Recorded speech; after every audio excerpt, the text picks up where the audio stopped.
The Ruin Sentinel boss run statue is also taken away in Vanilla. Vanilla made me like Petrified Statues. The overabundance of Petrified Statues that block your progress for no reason other than to piss you off is one of the first of many changes Scholar does for no reason, and they should probably just use it for the Ruin Sentinels. It just sounds like the Scholar developers want players to get stuck. Feeble King falsely claims that the Petrified Statues in Scholar block your progress for no reason. So let's take a closer look at just how wrong his claim is. He claims that Scholar developers want players to get stuck, but in reality, new players were much more likely to get stuck at the optional Ruin Sentinels in Vanilla. Scholar does a much better job at showing new players that the Ruin Sentinels are optional, and guides them better to the intended path of progression by initially blocking the entrance to them. If you enter Lost Bastille from the No Man's Wharf side, you can just skip the Ruin Sentinels. So his claim that the Petrified Statue in front of the Ruin Sentinel door leads players to get stuck is evidently false. In fact, it leads players to explore more and to discover the back entrance via No Man's Wharf. In Vanilla, new players are more likely to get stuck, as they will be underleveled for the Ruin Sentinels and Lost Sinner.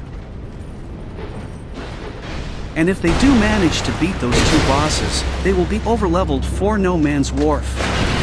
So the Petrified Statue in front of the Ruin Sentinels leads to a more balanced experience. Scholar does have more Petrified Statues, but as I will show, this doesn't mean that it blocks your progress more. Firstly, most are optional and you can just walk past them.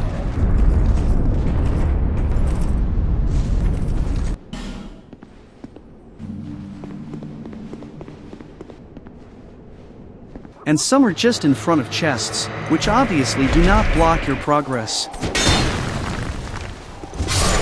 Souls games are all about experimentation, learning from your mistakes and doing it better next time. In your next playthrough, you might just prioritize others. In both versions, both boss weapon merchants are locked behind Petrified Statues.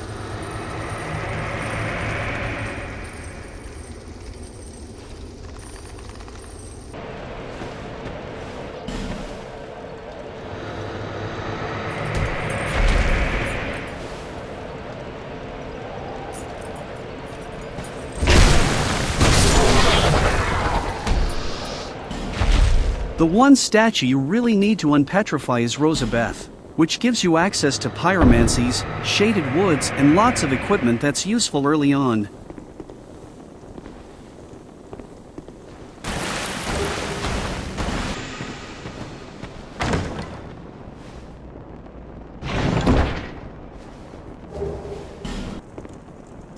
Back again. Like the Peasant set, which every Soul Level 1 character wants to get as early as possible. Scholar does have more statues, but also more readily available Fragrant Branches. In Vanilla, you get your first branch either by defeating Lost Sinner, making it up all the way to Earthen Peak, or all the way down to the gutter. It takes several hours of progress before you get your first branch. In Scholar, you can buy your first branch from Malentia, find one in Lost Bastille or in No Man's Wharf.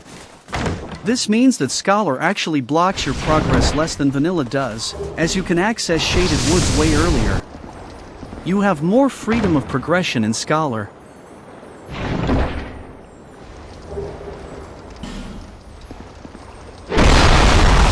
So to summarize, in Scholar this whole system feels way more fleshed out, and it leads to a much better experience for both new players and experienced players.